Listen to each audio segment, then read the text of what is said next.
Hey everyone, this is Corey with Stafford ZDC, and today we're taking a look at the Rosecraft blades Tanasi Lake Teardrop.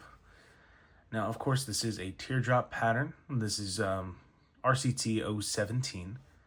If you're curious about the Rosecraft number, like all other Rosecrafts, this has a D2 blade, and you're looking at blue bone covers on this. Really nice, rich blue color.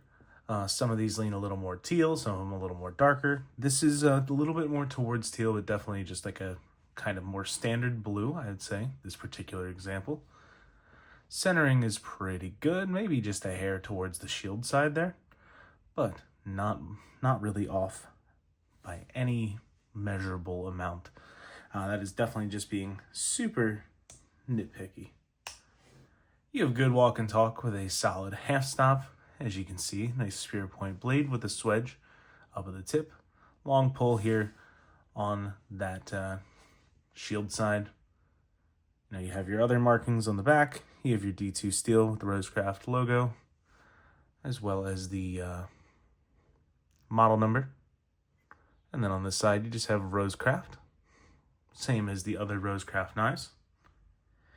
Nice fit and finish. You can see the seams, but there are no gaps or anything like that, which is perfectly acceptable. It's pretty much exactly what you'd look for from a production knife. Really, really nicely finished down at the bottom here. You have flutes on the bolsters, which is a nice touch. You do see that on Rosecraft knives. It would have been cool to see the ends pinched on this, but it is, it's priced very well at $60. So adding something like that would definitely drive the cost up, so that is something to keep in mind. Nice and flush at all three positions. We were flush in the open, flush at the half, and flush at the closed position. Now let me just double check everything on the website here.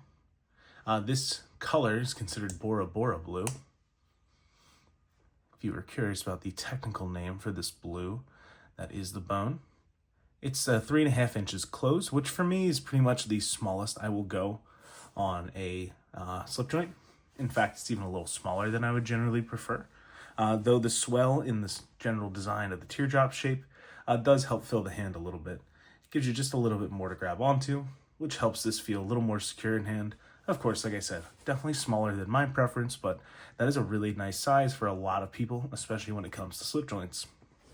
6.3 inches overall, blade is 2.8 inches, and this only weighs 2.2 ounces, so it's nice and lightweight for a slip joint. The problem with a lot of slip joints is that, especially, on the more budget side, outside of your GECs, things like that, like Case does this, Rosecraft does this, Rough Rider, a lot of those are all steel everything. Sometimes they have steel pins, steel bolsters, steel shields, obviously steel spring and steel blade. That goes without saying, which adds a lot to the weight, except Rosecraft does not do that entirely. What they have is nickel silver pins, which helps take down the weight a little bit. And then it's not a very thick knife. You can see that the liners are not super thick. The bolsters are not crazy thick. It helps keep the weight down. You will just find that sometimes slip joints come out to be quite heavy due to just the overall thickness. And this is nice and slimmed down.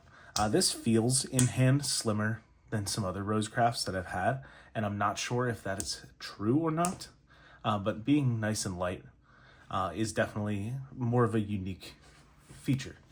Now I have a custom slip joint that I'm carrying today, which is a larger knife, but it's definitely heavier. This has bone scales as well.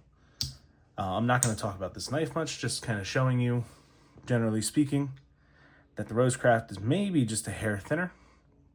It's very hard to tell exactly, but at the thickest point, I'm saying the Rosecraft might just have it beat. And overall, the thicknesses of things are quite similar.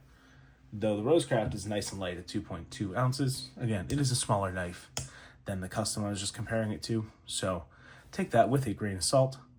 But regardless, this is a nice little gentleman's piece. The teardrop pattern is pretty traditional. Tony Bose has a teardrop that he does with case.